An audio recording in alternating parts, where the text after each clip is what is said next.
Assalamualaikum warahmatullahi wabarakatuh. Waalaikumsalam warahmatullahi wabarakatuh.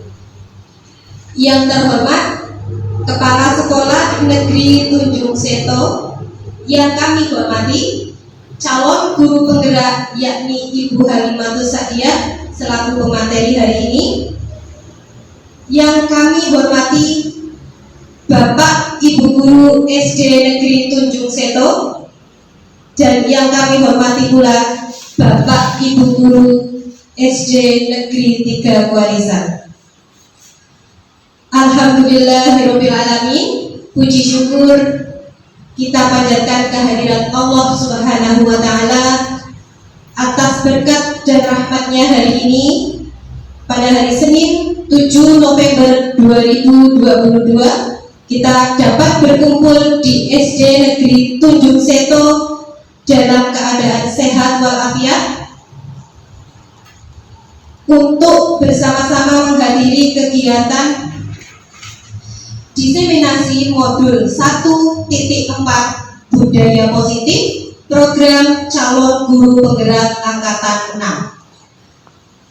6. Alhamdulillah dalam keadaan sehat, walaupun dua hari ini SD Negeri Tunjung Seto mengalami sedikit musibah, yaitu kebanjiran Bapak Ibu, dan juga mohon maaf apabila dalam menyambut Bapak Ibu kurang berkenan dari tempat maupun yang lainnya. Selanjutnya, sholawat serta salam marilah kita sanjungkan kehadiran Nabi Muhammad Sallallahu Alaihi Wasallam yang kita nanti-nantikan syafaatnya di yaumul akhir nanti. Untuk menyingkat acara pada hari ini, yang pertama, perkenankan saya membacakan susunan acara pada hari ini. Yang pertama, pembukaan. 2, sambutan kepala sekolah. 3, materi. 4, tanya jawab. Dan yang terakhir adalah penutup. Memasuki acara yang pertama, yaitu pembukaan. Marilah kita buka acara pada siang hari ini dengan bacaan basmalah. Bismillahirrahmanirrahim.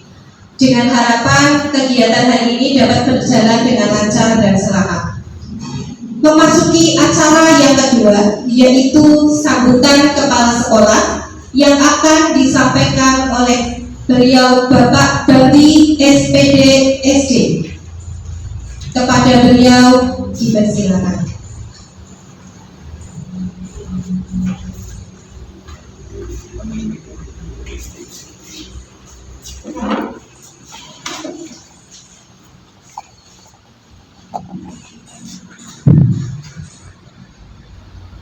Bismillahirrahmanirrahim. Assalamualaikum warahmatullahi wabarakatuh.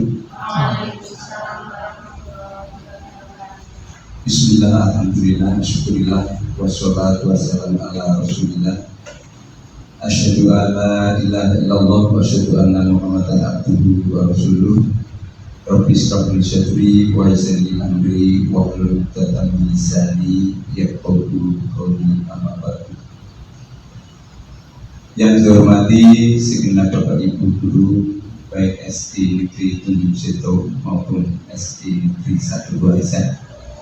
Marilah terlebih dahulu kita senantiasa memanjatkan rasa syukur alhamdulillah kepada Allah Subhanahu wa taala karena atas segala limpahan nikmatnya pada hari ini kita dipertemukan dalam kondisi sehat walafiat, tak kurang suatu apa, dalam rangka mengikuti salah satu kegiatan calon guru penggerak, yaitu Ibu Halimatus Sa'diyah SPD, yaitu kegiatan diseminasi modul 1.4 terkait dengan budaya positif.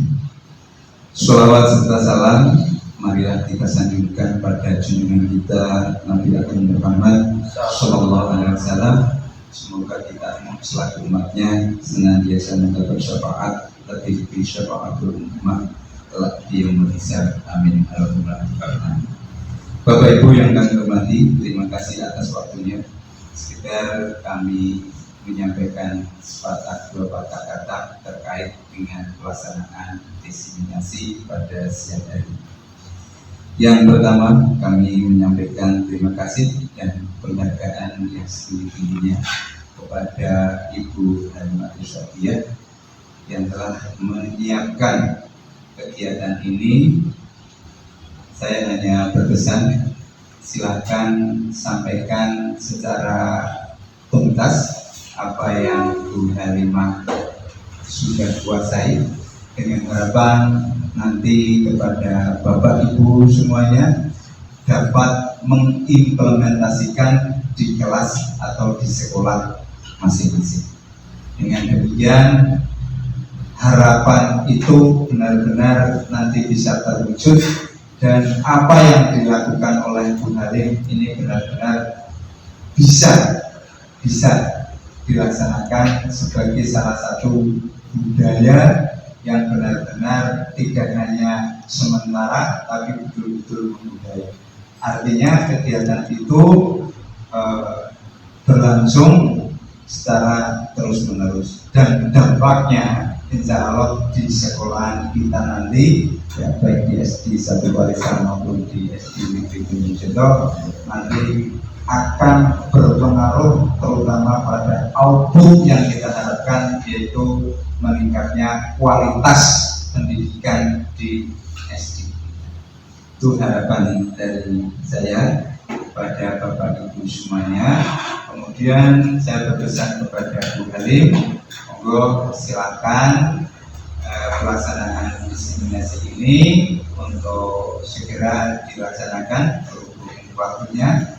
Kiranya itu kami sampaikan kepada Bapak Ibu. Terima kasih atas kesediaan Bapak Ibu semuanya. Dari saya segala kekurangan mohon maaf yang seterusnya. Saya akhiri. Assalamualaikum warahmatullahi wabarakatuh. Waalaikumsalam warahmatullahi wabarakatuh.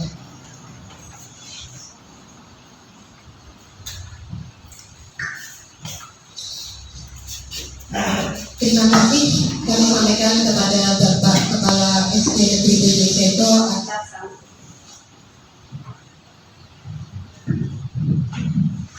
Terima kasih kami sampaikan kepada Bapak Kepala SD Negeri Tunjung Seto atas sambutan yang diberikan. Meningkat ke acara yang ketiga, yaitu penyampaian materi. Materi kali ini akan disampaikan oleh beliau calon guru penggerak, yakni Ibu Halimatus Sa'diyah SPD SD. Ibu SPD SD. Kepada Ibu Halimatus Sa'diyah dipersilakan.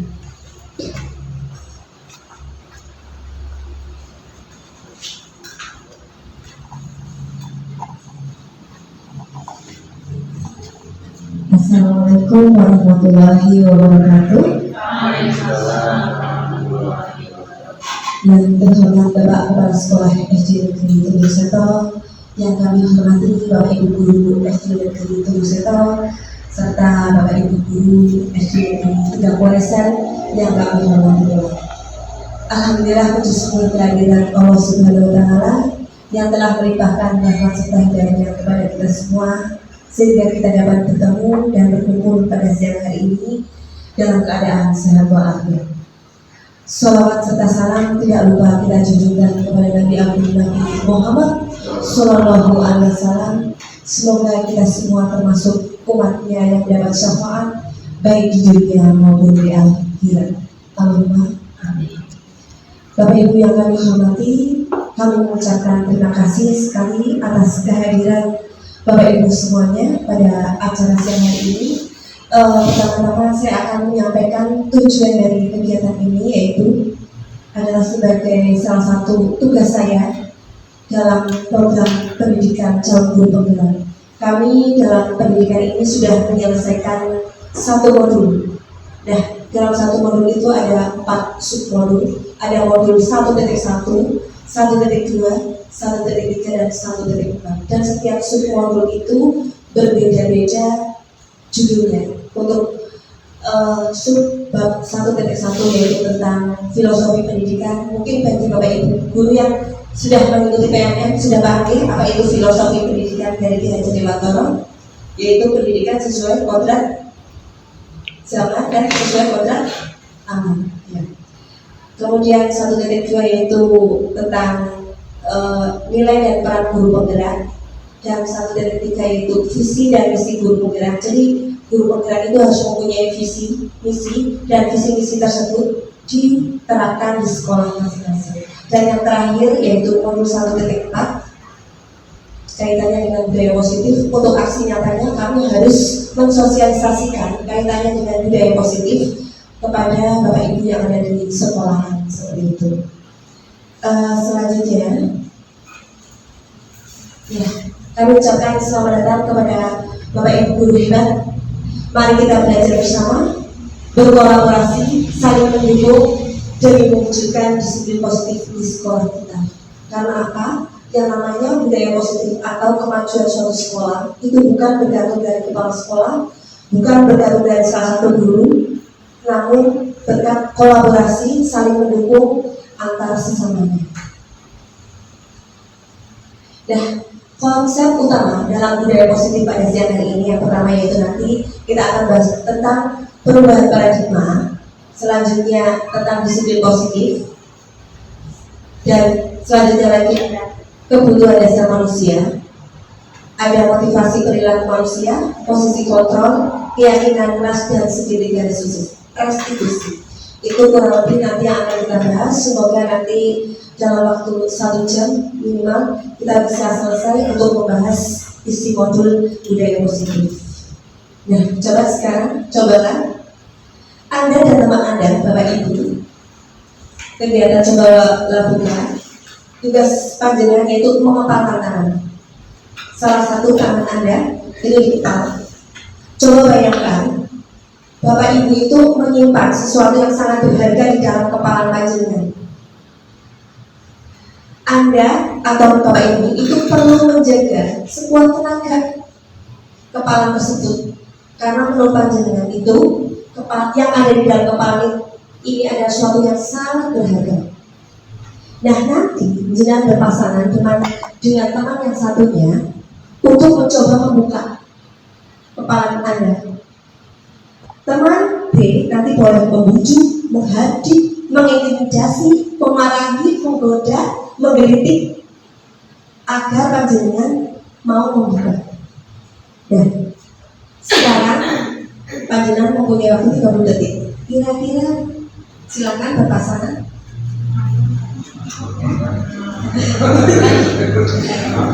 Iya, boleh merayu, boleh menghadik, boleh memarahi.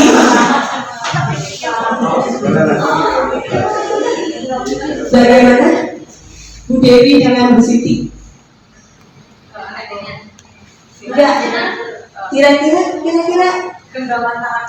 enggak. Iya, Bu Dewi boleh merayu, boleh memarahi, menghadik Bu Siti untuk membuka kepalanya. Tapi tidak boleh membuka tidak menyentuh. Iya.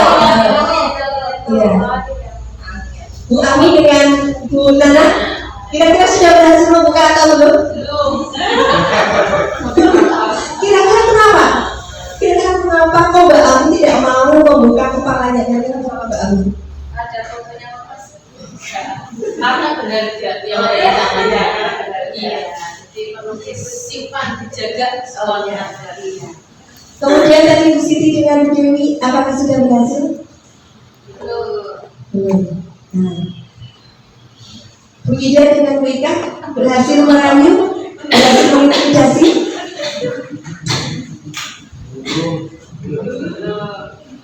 Iya. Mari kita diskusikan dan coba jawab pertanyaan di bawah ini. Apakah panjenengan membuka kepalan tangan panjenengan? Mengapa alasannya?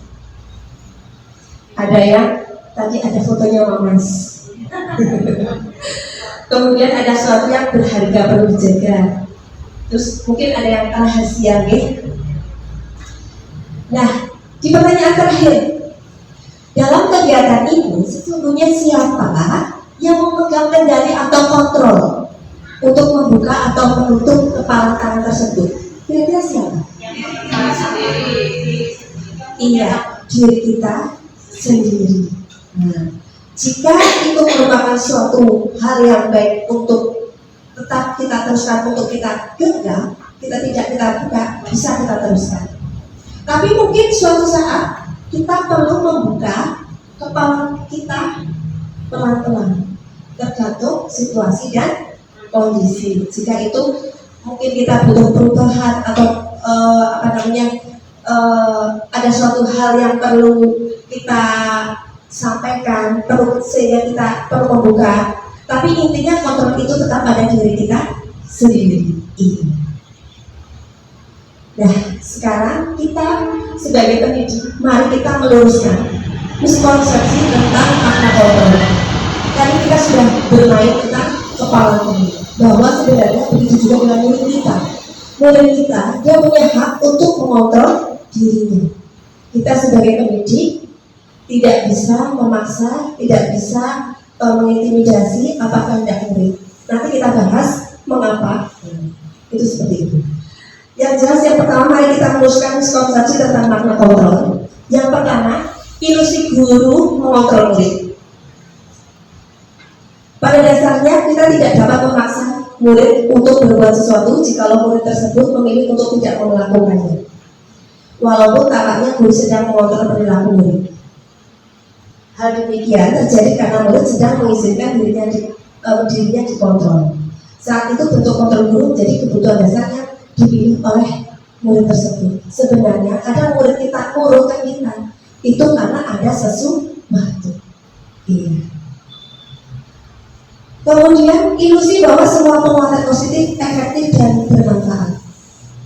Penguatan positif atau bujukan adalah bentuk-bentuk kontrol. Dalam jangka waktu tertentu kemungkinan murid tersebut akan menyadarinya. Jadi yang namanya bujukan, rayuan itu sebenarnya suatu bentuk kontrol dari luar.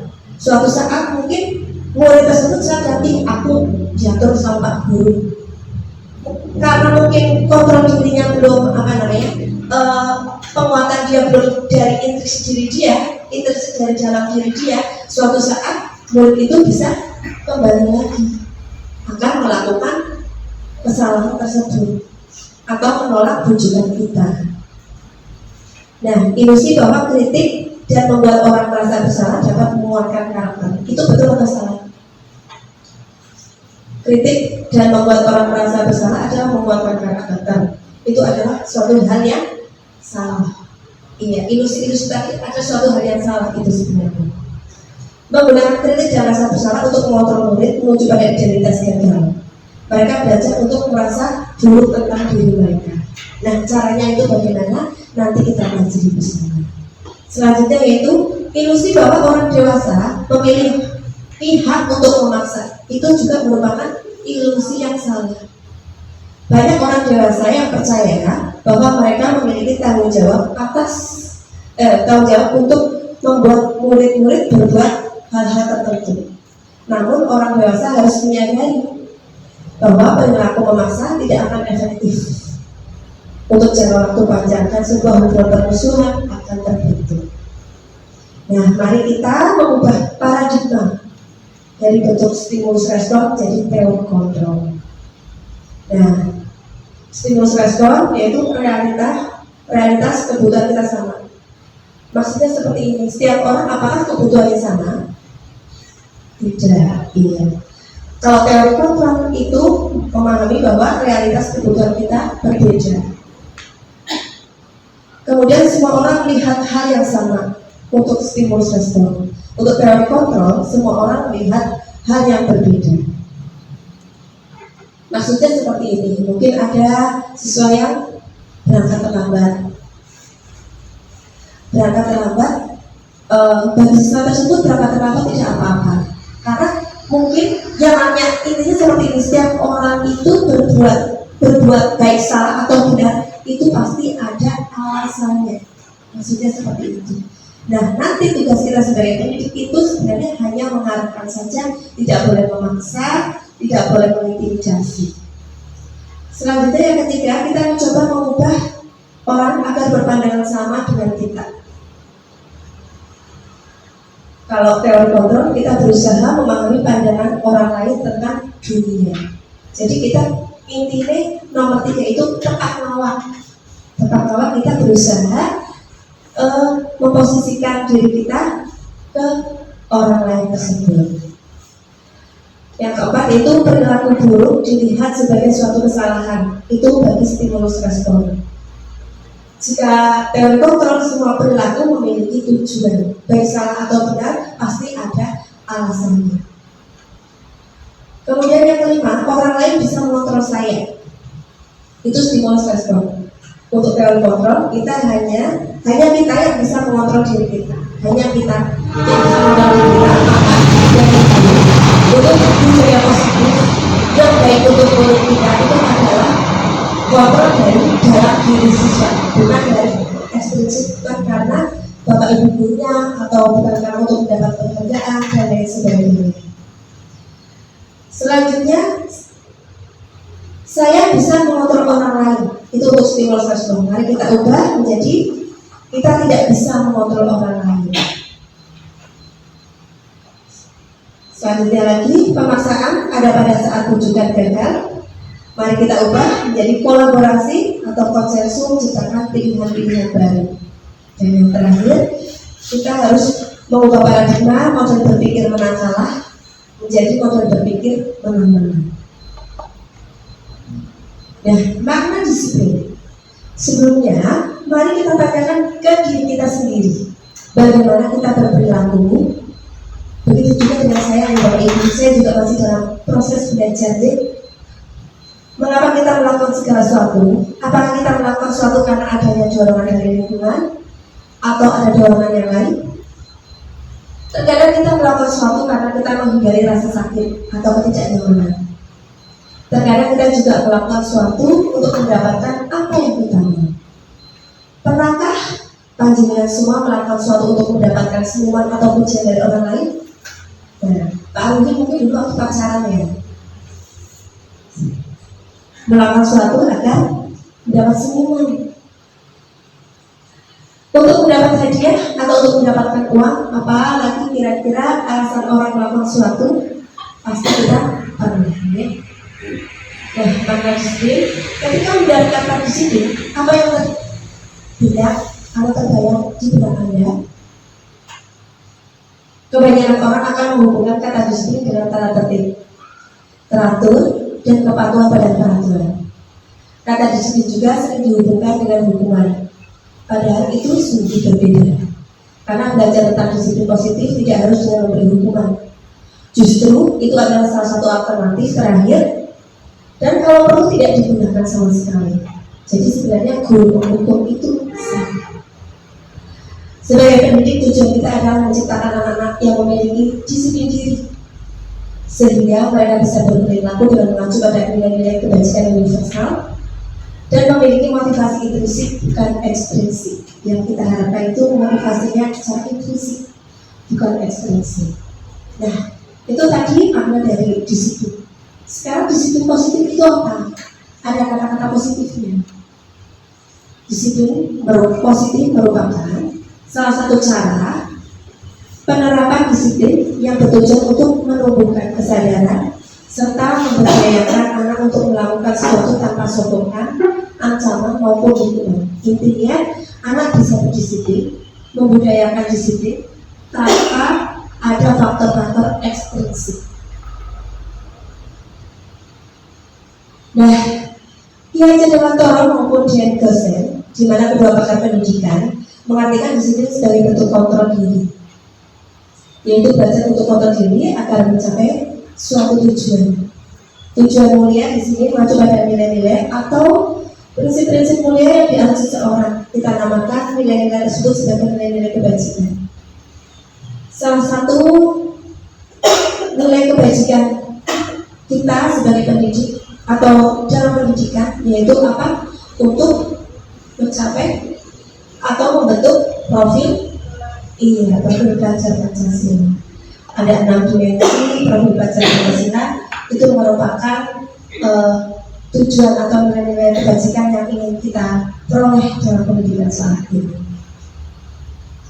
Nah, kaitannya dengan kebutuhan dasar manusia, sebenarnya manusia itu memiliki 5 kebutuhan dasar, dan ini adalah yang menjadikan seseorang itu untuk melakukan sesuatu. Kebutuhan dasar untuk bertahan hidup. Yang kedua yaitu kasih sayang dan rasa diterima. Ketiga, penguasaan. 4, kebebasan. 5, kesenangan. Nah, ini juga perlu dipelajari oleh seorang guru. Misalkan ada murid yang tidak mengikuti pelajaran, mungkin dia sedang bermain-main. Nah, ini yang harus kita pahami. Kebutuhan murid apa yang belum terpenuhi. Bisa juga anak itu bermain-main karena kebebasannya belum terpenuhi. Bisa juga karena dia membutuhkan kasih sayang dan rasa diterima oleh gurunya. Mungkin dia kurang kasih sayang atau perhatian dari gurunya. Jadi ini akan harus kita gali dari murid kita ketika murid kita itu bermasalah. Kita gali, kita cari informasi tentang murid tersebut, kira-kira kebutuhan dasar apa sehingga anak tersebut melakukan sesuatu hal tersebut. Nah, motivasi perilaku manusia. Motivasi merupakan dorongan yang timbul pada diri seorang secara sadar atau tidak sadar untuk melakukan suatu tindakan dengan tujuan tertentu. Biasanya orang melakukan motivasi atau melakukan suatu itu karena satu, untuk menghindari ketidaknyamanan atau hukuman. Kedua, untuk mendapatkan imbalan atau penghargaan dari orang lain. Yang ketiga yaitu untuk menjadi orang yang mereka inginkan. Mungkin murid kita nurut sama kita karena ingin menyenangkan hati kita, atau ingin mendapatkan pujian dari kita. Nah, konsep disiplin dengan identitas gagal. Kadang kita berusaha untuk mendisiplinkan anak, tapi ternyata itu adalah gagal atau bukan hal yang baik untuk murid kita. Contohnya itu hukuman. Hukuman itu menyakitkan.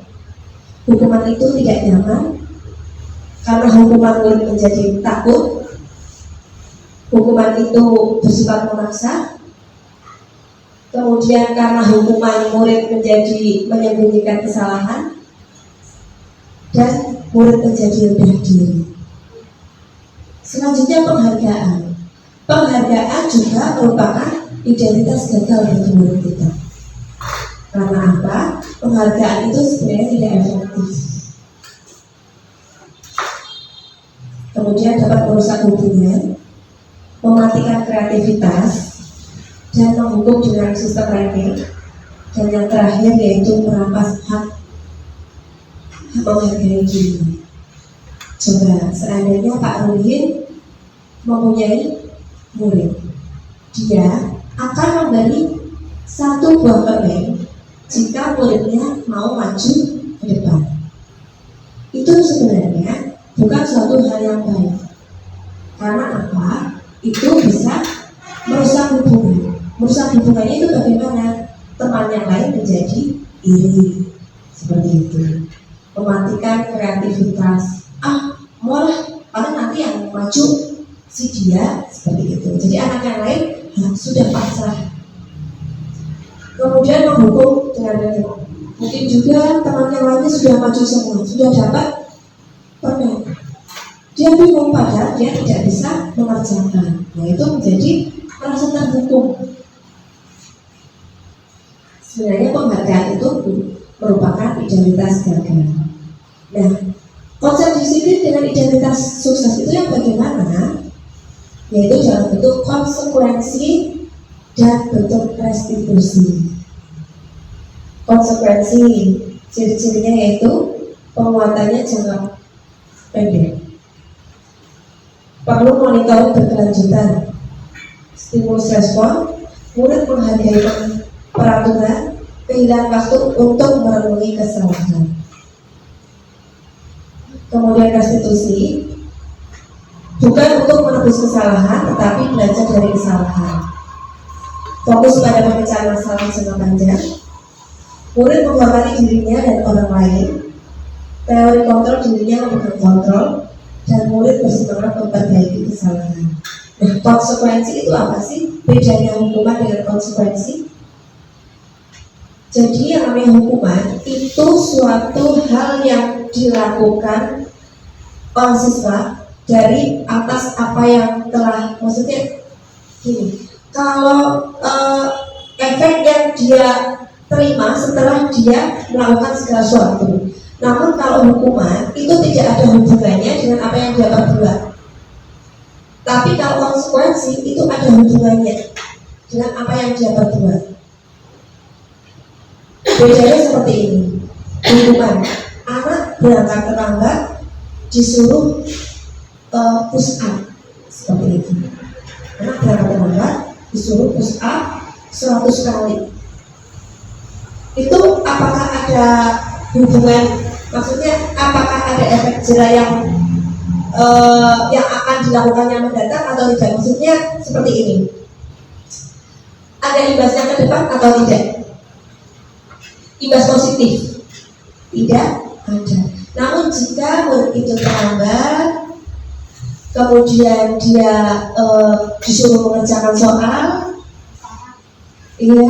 mengerjakan soal, itu merupakan konsekuensi. Jadi ada imbas positifnya ke depan.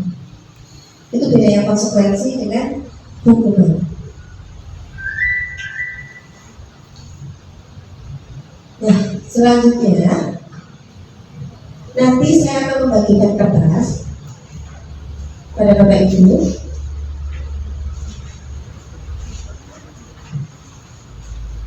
Nanti silahkan, itu termasuk hukuman atau termasuk konsekuensi.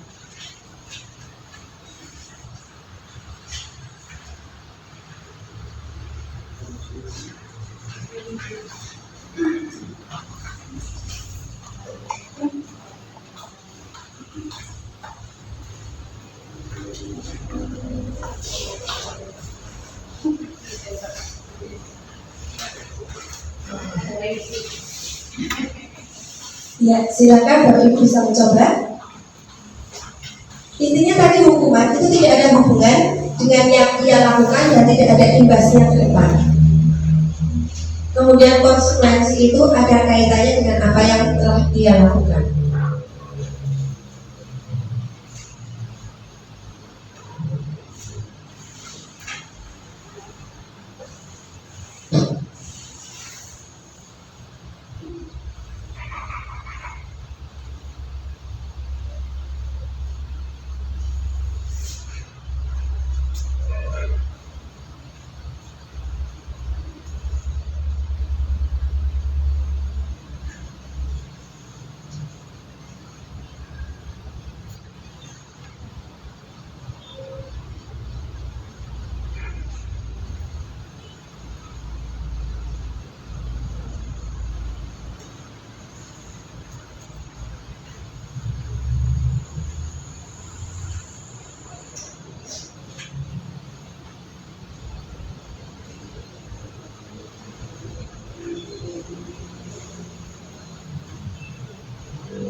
Bagaimana sudah, Mbak Ibu? Sudah.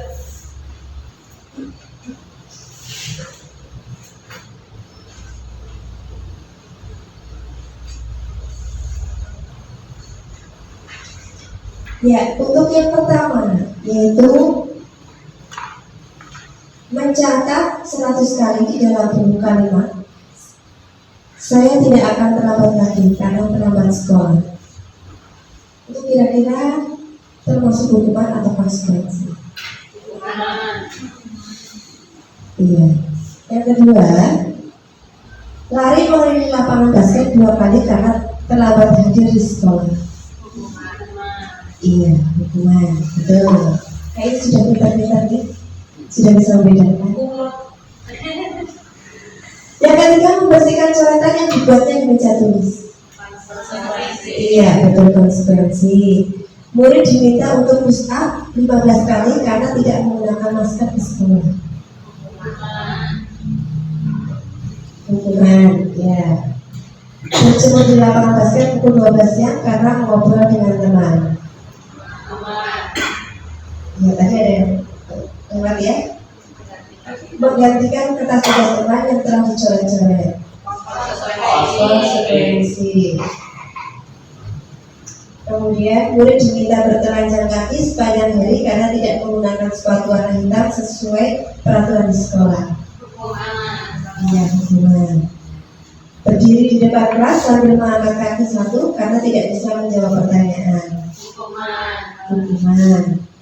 Membersihkan tumpahan air di meja tulis karena tersenggol pada saat belajar. Ya.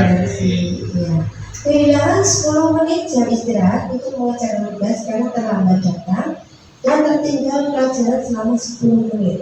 Termasuk konsekuensi. Duduk di bangku di pinggir lapangan pada jam istirahat.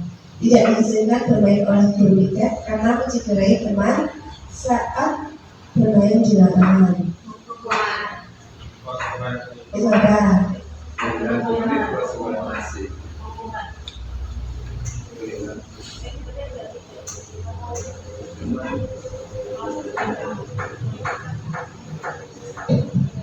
Itu termasuk mengapa hukuman dan mengapa konsekuensi?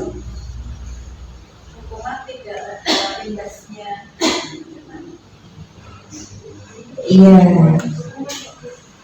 termasuk hukuman. Selanjutnya terlambat hadir di pembelajaran daring 15 menit dan diminta untuk tinggal 15 menit sesudah kelas pusat untuk membahas ketertinggalan pelajaran. Konsekuensi, ya betul. Lari mengelilingi lapangan basket 2 kali karena terlambat 10 menit untuk pelajaran PJOK. Ya, membersihkan meja sekolah karena mematangkan meja kalanya. Luar biasa.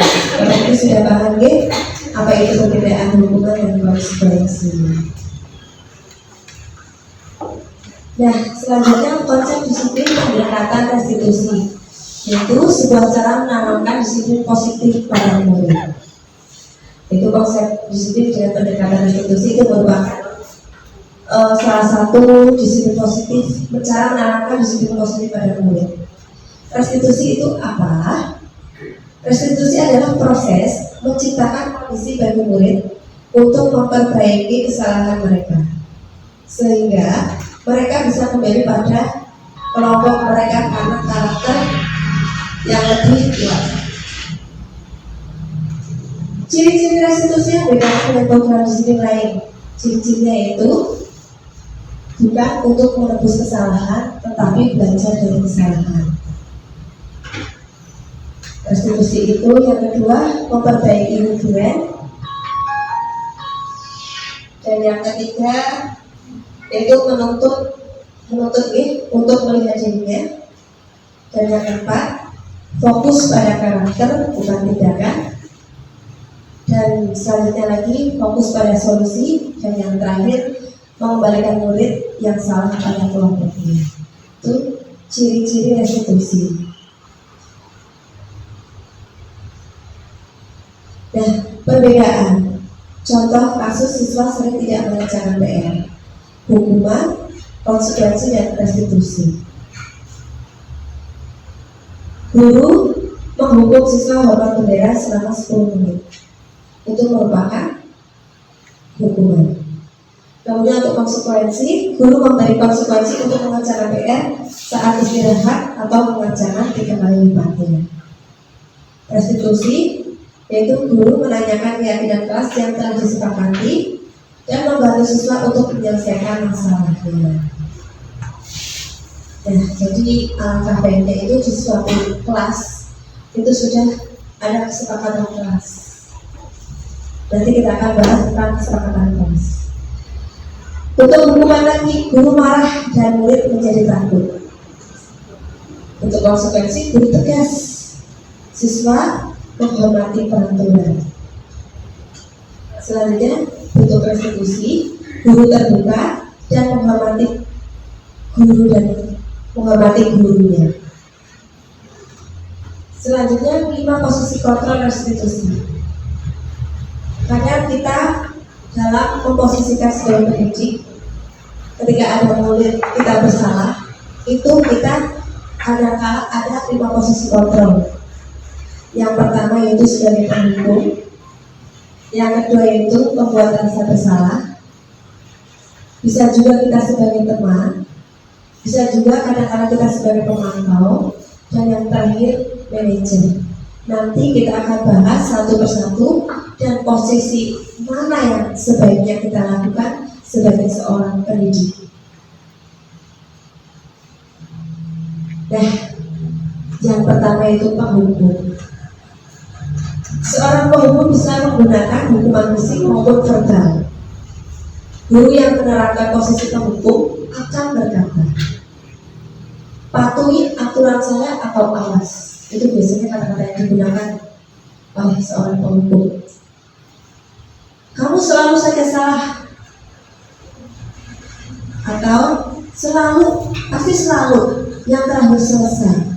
Itu ciri-ciri kata-kata yang biasa dikeluarkan oleh penghukum. Selanjutnya, membuat rasa bersalah.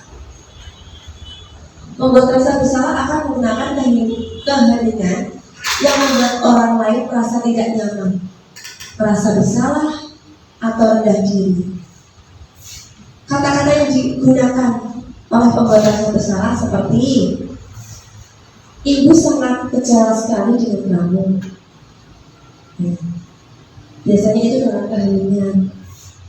Anak dibiarkan untuk diam.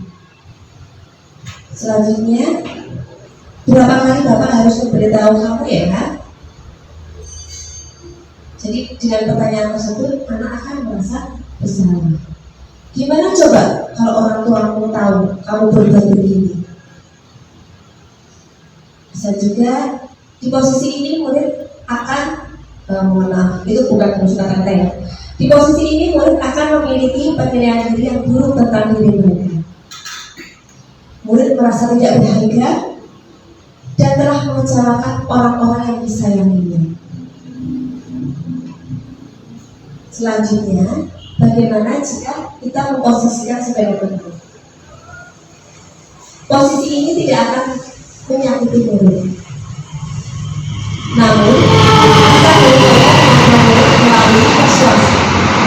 Persuasi itu bujuk. Mereka akan berkata, biasanya ciri-ciri seorang memposisikan sebagai teman yaitu kata-katanya, ayo bantulah diri Bapak ya. Ayo ingat tidak bantuan Bapak selama ini. Saya juga, ya sudah kali ini tidak apa-apa, nanti ibu bantu bereskan. Jadi menganggap murid kita itu seperti teman. Hal negatif dari posisi teman adalah bila suatu saat guru tersebut tidak membantu, maka murid akan kecewa dan berkata, saya pikir Bapak Ibu teman saya. Murid merasa dikecewakan dan tidak mau lagi berusaha. Jadi dengan posisi teman, kadang dia menganggap sepele gurunya. Guru bisa juga disepelekan. Ada sisi baiknya kita menjadi dekat dengan murid, namun ada sisi buruknya juga kita kadang-kala akan disepelekan oleh murid kita. Memantau, memantau itu berarti mengawasi. Biasanya ini terjadi pada murid kita yang sering berbuat salah. Kata-kata seorang pemantau biasanya berbentuk, peraturannya apa? Menanyakan pada siswa, peraturannya apa? Apa yang telah kamu lakukan? Sanksi atau konsekuensinya apa? Kamu sudah berkali-kali berbuat salah. Biasanya itu dilakukan oleh siswa yang sering berkali-kali salah.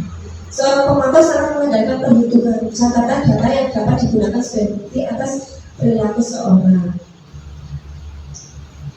Yang terakhir adalah bentuk manajer.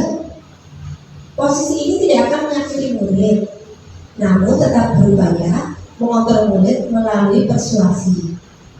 Manajer adalah posisi di mana guru berbuat sesuatu bersama dengan murid, mempersilahkan murid mempertanggungjawabkan perilakunya, mendukung murid agar dapat menemukan solusi atau permasalahannya sendiri. Nah, kata-kata seorang manajer itu biasanya dia akan berkata, apa yang kita yakini, kembali ke keyakinan kelas atau kesepakatan kelas. Jadi kita mengarahkan atau mengingatkan kepada anak tentang kesepakatan kelas yang telah kita perbuat. Apa kamu meyakininya?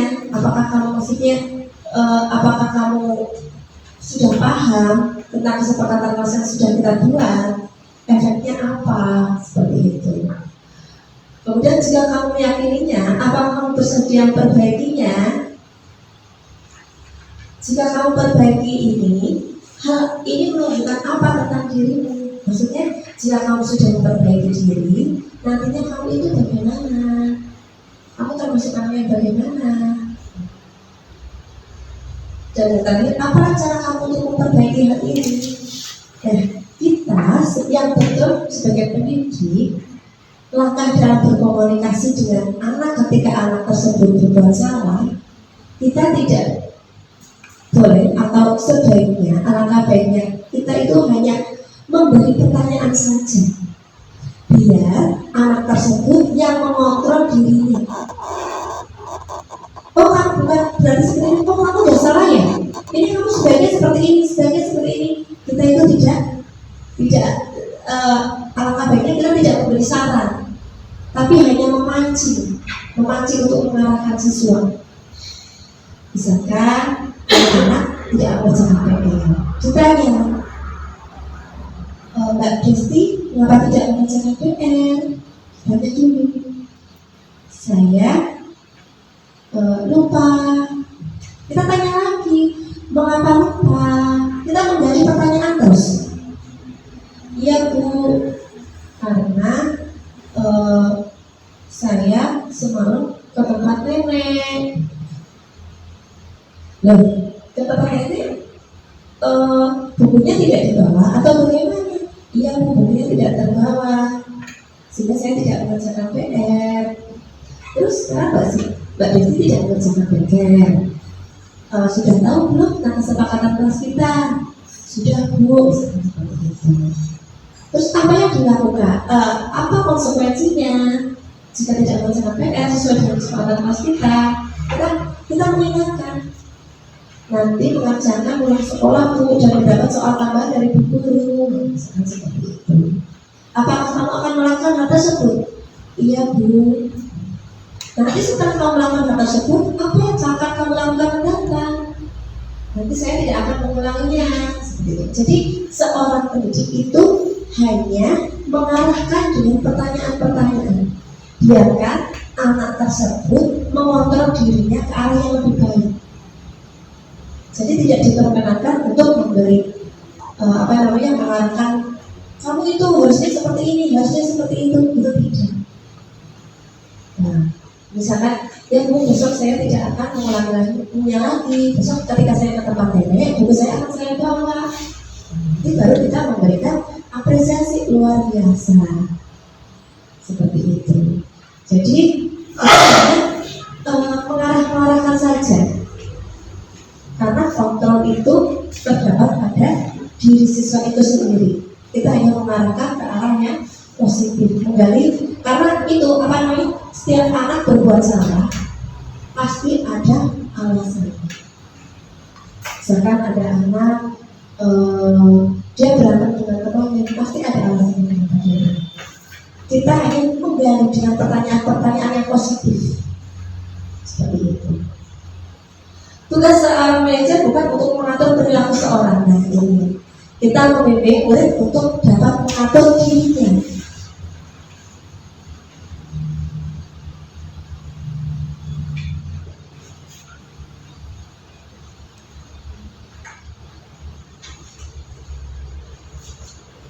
Nah, kita sampai ke keyakinan kelas atau kesepakatan kelas.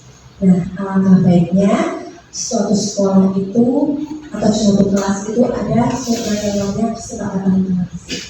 Mengapa keyakinan kelas atau kesepakatan kelas? Mengapa tidak peraturan sekolah saja atau peraturan kelas saja? Jawablah pertanyaan-pertanyaan berikut. Mengapa kita memiliki peraturan tentang menggunakan helm pada saat mengendarai kendaraan roda 2 atau roda motor? Kenapa? Yaitu untuk keselamatan.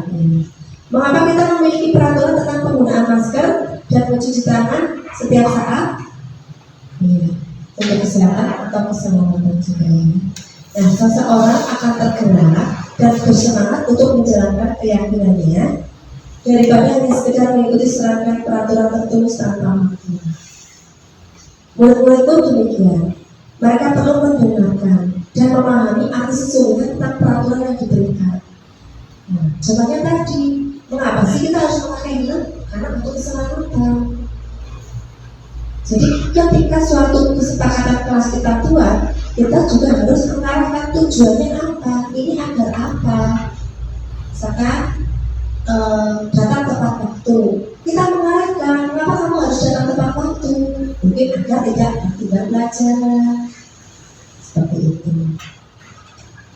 Jadi murid-murid demikian, mereka perlu mendengarkan dan memahami arti sesungguhnya tentang peraturan-peraturan yang diberikan. Apa nilai-nilai kebajikan di balik peraturan tersebut, apa tujuan utamanya, dan menjadi tidak tertarik atau takut sehingga hanya sekedar mengikuti serangkaian peraturan-peraturan yang mengatur mereka tanpa memahami tujuan mulianya.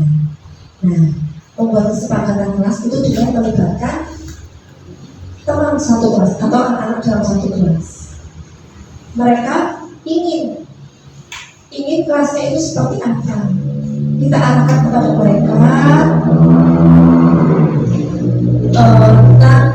Kalian ingin apa sih kelas kita? Kalian ingin bagaimana sih? Nanti anak menuliskan. Nanti kita belajar lebih lagi. Nah, pembentukan keyakinan kelas. Keyakinan itu lebih abstrak dari peraturan. Berupa pernyataan universal, dibuat dalam bentuk positif. Ketika kita membuat kesepakatan kelas itu hindari kata-kata negatif, bentuknya positif. Dilarang terlambat. Kita ganti kata-katanya. Datang tepat waktu. Seperti itu. Mengurangi kata-kata jangan atau tidak. Sedikit saja agar mudah diingat, tidak usah banyak-banyak. Walaupun itu nanti anak menulisnya, misalkan murid saya ada 18 anak, murid menuliskannya mungkin ada yang satu anak dua tulisan, itu nanti ada 30. Nanti kita simpulkan.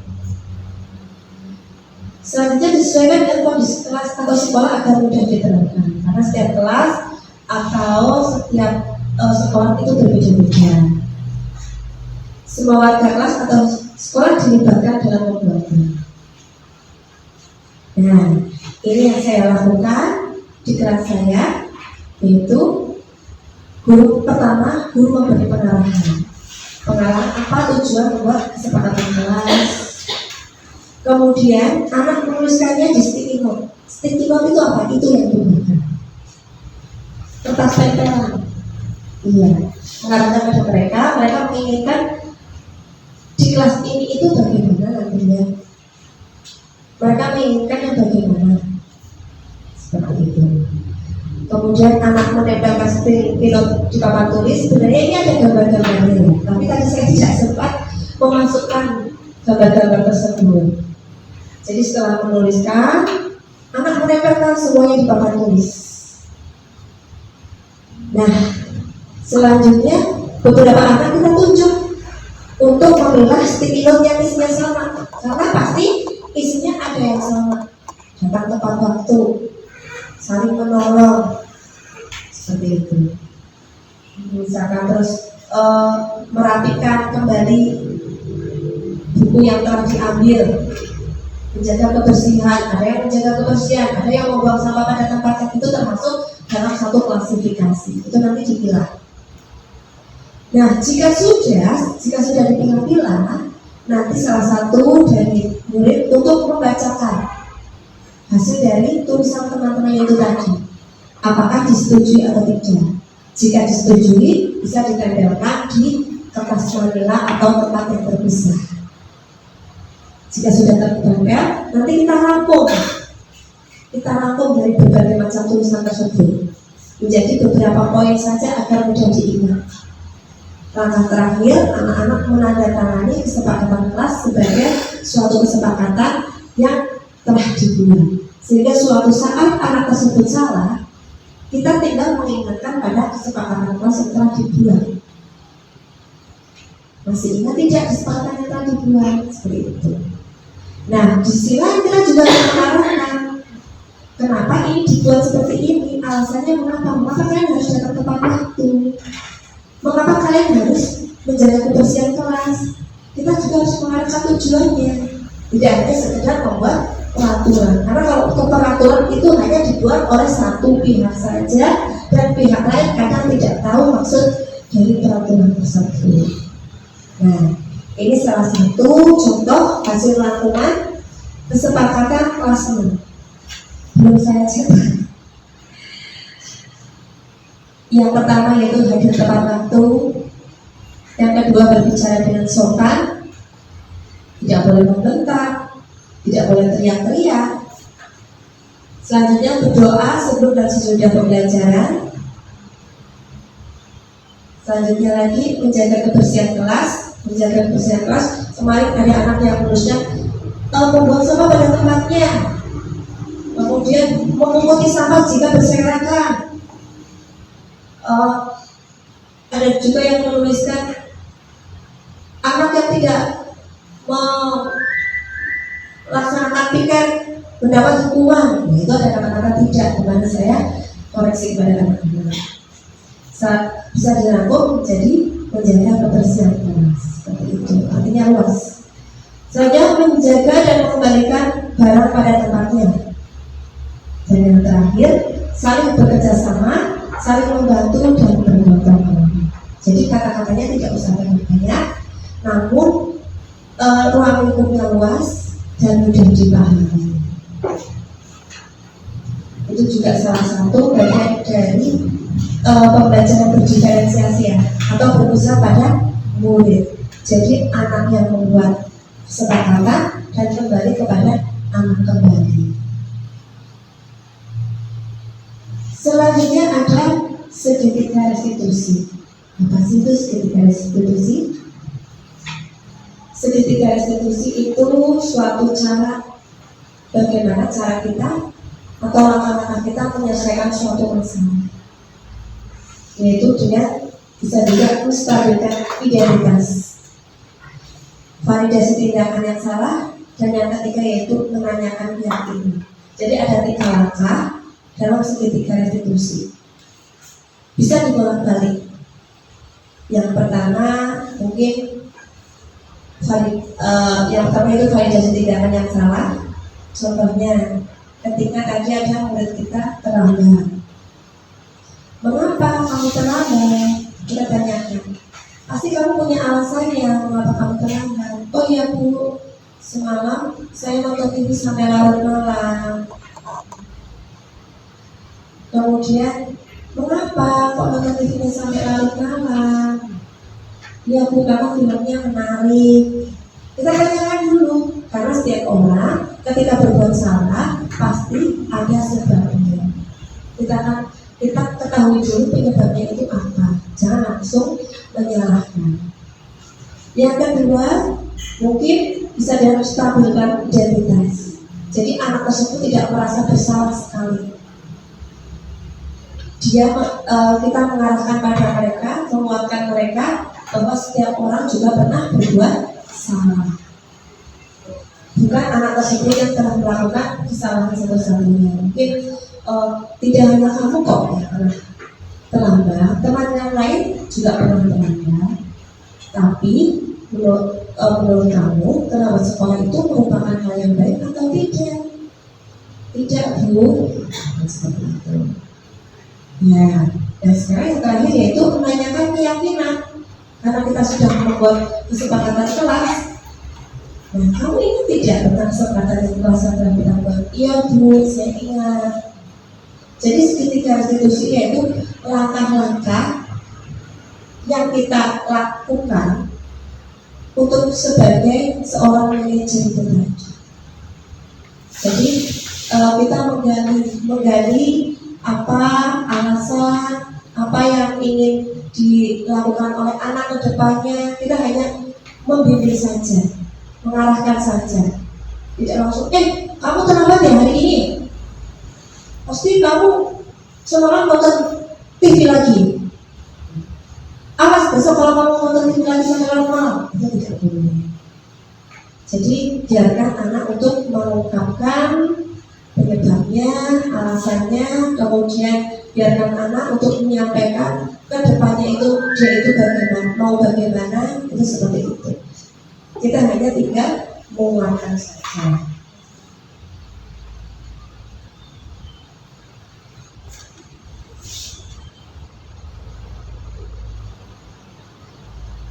Nah, salah satu rancangan aksi nyata saya kaitannya dengan budaya positif yang ada di sekolahan, namun hal tersebut merupakan suatu hal yang baru di sekolahan.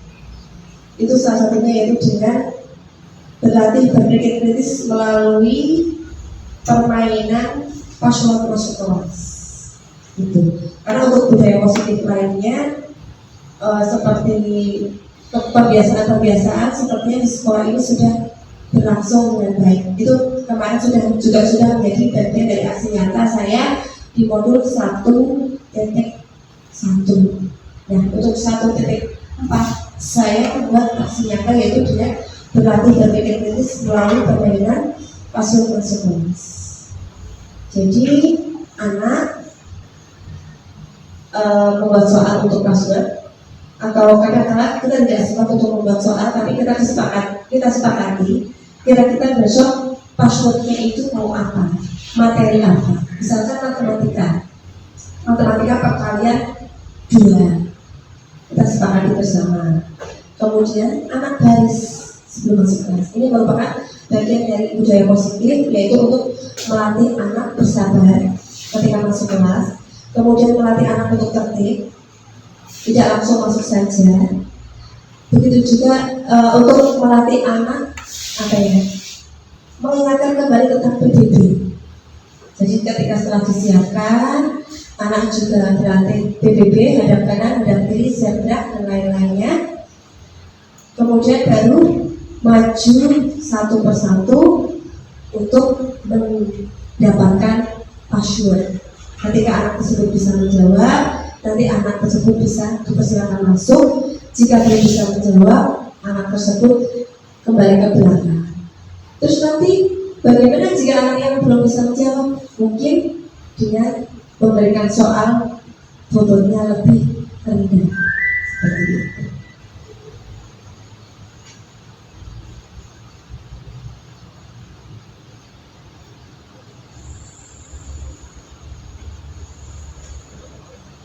Oh, mohon maaf karena offline.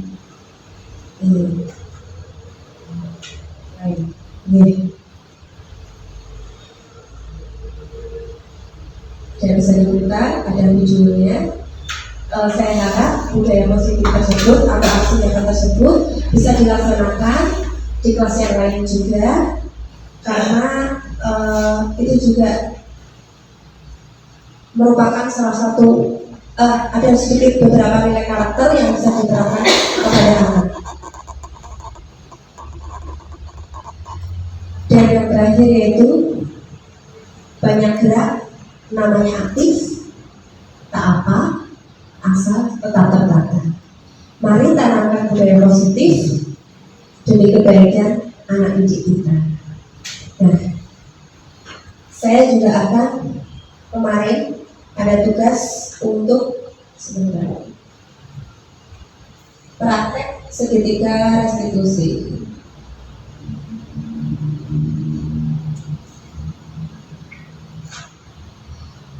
Nah, ini sebenarnya kasusnya itu bukan untuk Mbak Siva, tapi untuk Mas Haidar, karena Mas Haidar sering sekali tidak berangkat.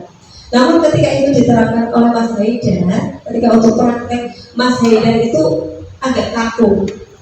Nah, itu ceritanya Mbak Siva datang terlambat.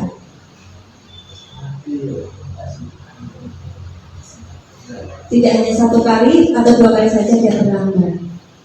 Nah, kemudian guru mempersilahkan Mbak Siva untuk duduk dan mengajaknya ke kantor. Diusahakan ketika kita menyelesaikan tidak di hadapan anak-anak teman-teman yang lain. Tidak ada soalnya ya. Guru itu hanya mengarahkan, menanyakan kenapa dia terlambat, apa alasannya, mengingatkan nanti kepada kesepakatan kelas yang telah dibuat. Kemudian untuk memperbaiki kesalahannya, kira-kira apa yang akan dia lakukan setelah selesai melakukan, setelah memperbaiki kesalahannya, apa yang dia lakukan ke depannya lagi. Kemudian dia berjanji tidak akan mengulang lagi. Begitu sih.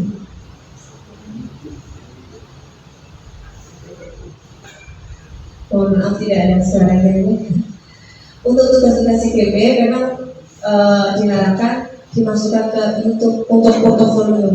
Nanti juga kita harus membuat blog itu di dalamnya semua tugas-tugas dari awal sampai akhir terkumpulkan jadi satu. Tidak hanya tugas-tugas saja, modul juga ada di dalam blog tersebut. Nah, ketika nanti pengajar praktik datang, kita juga dicek. Hanya sharing berbagi pengalaman nih kaitannya dengan program guru penggerak, karena saya juga baru merasakan.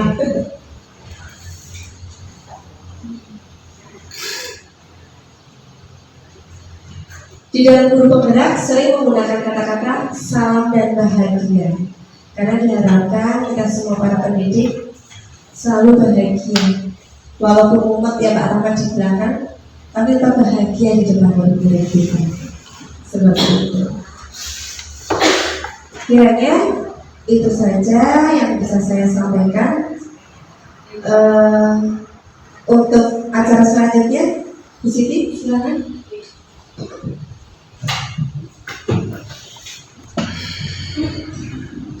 Iya, beri tepuk tangan untuk Bu Halimah.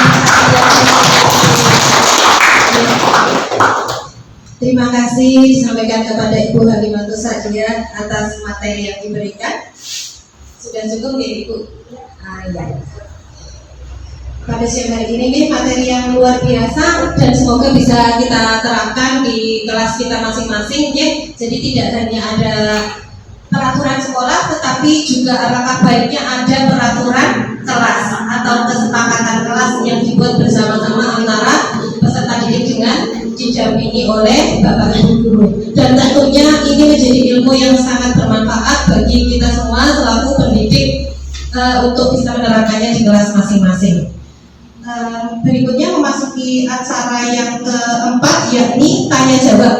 Apabila ada yang ingin ditanyakan, kami beri kesempatan kepada Bapak Ibu guru yang hadir di sini. Silakan, monggo. Saya Bu. Monggo. Terima kasih atas waktu yang diberikan. Perkenalkan, nama saya Ika Kurnianingsih dari SD Negeri 31. Tadi pemaparannya sangat bagus sekali dan luar biasa. Walaupun sedikit ya. Yang saya tanyakan ya dulu di sini. Tadi di materi disebutkan bahwa konsep disiplin yang gagal ada dua, yaitu hukuman dan penghargaan. Dan contoh nyata tadi penghargaan, misalnya kita memberikan permen. Apabila anak mau maju dikasih permen, yang tidak. Ya memang alhamdulillah itu tidak saya terapkan di sekolah, di kelas saya terutama. Karena nanti mungkin anak yang minder jadi semakin minder. Sudah tidak bisa, tambah tidak dapat permen, sudah jatuh ketika tambah bola. Tapi di kelas saya itu saya menerapkan penghargaan hanya berupa kata-kata. Misalnya kalau anak yang bisa menjawab atau maju itu diberi kata-kata luar biasa, top, atau hebat. Apakah yang sudah saya lakukan itu termasuk disiplin yang gagal atau tidak? Demikian mohon penjelasannya. Terima kasih atas waktunya. Wassalamualaikum warahmatullahi wabarakatuh. Bagaimana Ibu, langsung dijawab? Oke. Terima kasih sekali kepada pertanyaan yang sangat luar biasa sekali yang sering kita lakukan di kelas kita. Memang tadi saya telah menjelaskan bahwa hubungan dan penghargaan itu merupakan identitas yang gagal. Sebenarnya dalam hal ini tadi permen itu penghargaan. Jadi ada perbedaannya Bu. Ada penghargaan dan juga ada apresiasi. Ada penghargaan, ada apresiasi. Bedanya itu apa? Kalau penghargaan itu lebih cenderung kepada bentuk barang. Kita memberi apa kepada anak, itu lebih cenderung kepada barang. Itu disebut penghargaan. Tapi jika ibu di kelas hebat, luar biasa, atau tepuk salut, tepuk jempol, itu merupakan apresiasi. Nah, kalau dalam hal ini apresiasi itu dalam bentuk kata-kata merupakan identitas yang sukses. Jadi yang ibu lakukan di kelas dalam bentuk verbal, hebat, pintar, itu sudah bagus. Itu merupakan identitas yang sukses karena itu merupakan bentuk apresiasi. Jadi antara apresiasi dan penghargaan itu berbeda. Apresiasi lebih cenderung verbal, tujuannya untuk meningkatkan motivasi anak dan juga minat belajar anak. Tapi ketika bentuk penghargaan itu adalah bentuk barang. Seperti itu perbedaannya. Paham sih?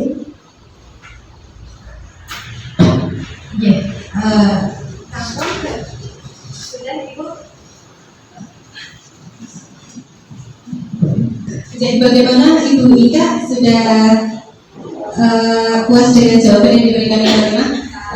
Sangat puas ya. Terima kasih kepada Ibu Ika Kurnia Ningsi dari SD Negeri 3 Kualisa dan juga Ibu Halimatus Sadia yang telah memberikan penjelasannya. Bagaimana Ibu dibuka pertanyaan berikutnya atau cukup? Monggo Mbak pilih Bapak Heri. Oh, itu sudah sangat paham. Sudah paham ya. Sudah sangat paham sekali. Berarti Sudah cukup Bu. sudah cukup gitu. Oke. Alhamdulillahirabbil alamin. Oke, terima kasih kepada segenap Bapak Ibu guru yang hadir hari ini. Alhamdulillah acara diseminasi modul 1.4 budaya positif program calon guru penggerak angkatan 6 yang disampaikan oleh beliau Ibu Halimatus Sadia SPDSD telah selesai dilaksanakan. Selanjutnya kita memasuki acara yang terakhir, yaitu acara penutup. Namun sebelum acara ditutup pada hari ini, semoga semua yang sudah dipaparkan oleh Ibu Halimatus hari ini bisa memberikan motivasi, bisa kita terapkan di kelas, bisa kita contoh karena luar biasa sekali apa yang sudah dilaksanakan oleh beliau di kelas 6 ini ya. Berikutnya sebelum acara ditutup, apabila ada perkataan, sikap maupun perbuatan saya selaku pembawa acara pada siang hari ini banyak kekurangan, mohon dengan tulus untuk dimaafkan ya Bapak Ibu sekalian para hadirin. Semoga silaturahmi tetap terjaga. Nah, memasuki acara yang ke-6 penutup, marilah kita tutup acara siang pada hari ini dengan bacaan hamdalah bersama. Alhamdulillahirabbil alamin. Saya tutup. Wassalamualaikum warahmatullahi wabarakatuh.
Assalamualaikum warahmatullahi wabarakatuh. Nama saya Siti Darfaida. Saya adalah rekan sejawat dari Bu Hatimah, calon guru penggerak angkatan 6 Kabupaten Kebumen. Saya akan memberi tanggapan tentang kegiatan diseminasi budaya positif yang telah dilakukan oleh Bu Hatimah. Kegiatan tersebut bertujuan untuk mensosialisasikan kepada warga sekolah tentang pemahaman konsep yang ada pada modul budaya positif pendidikan guru penggerak. Materi yang disampaikan oleh Bu Hatimah sangat bagus dan menarik, juga menambah wawasan para guru di SD Negeri Tunjung Seto kaitannya dengan budaya positif. Semoga hasil pembahasan tersebut bermanfaat dan bisa diterapkan oleh Bapak atau Ibu guru yang lain.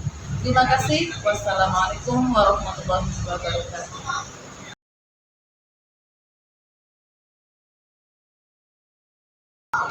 Assalamualaikum warahmatullahi wabarakatuh. Perkenalkan, nama saya Tista Dwiriamino. Selama ini Bu Halimah telah mengajarkan nilai-nilai kebajikan. Saya dan teman-teman saya telah membuat kesepakatan kelas dan permainan password masuk kelas. Dengan adanya kegiatan ini, timbul budaya-budaya positif, diantaranya tercipta kelas yang disiplin, aman, nyaman, dan siswa menjadi lebih bertanggung jawab. Kemudian dengan adanya permainan password sebelum masuk kelas menimbulkan kesadaran pada diri saya untuk lebih giat belajar.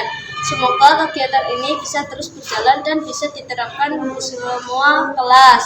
Demikian testimoni dari saya. Terima kasih. Wassalamualaikum warahmatullahi wabarakatuh.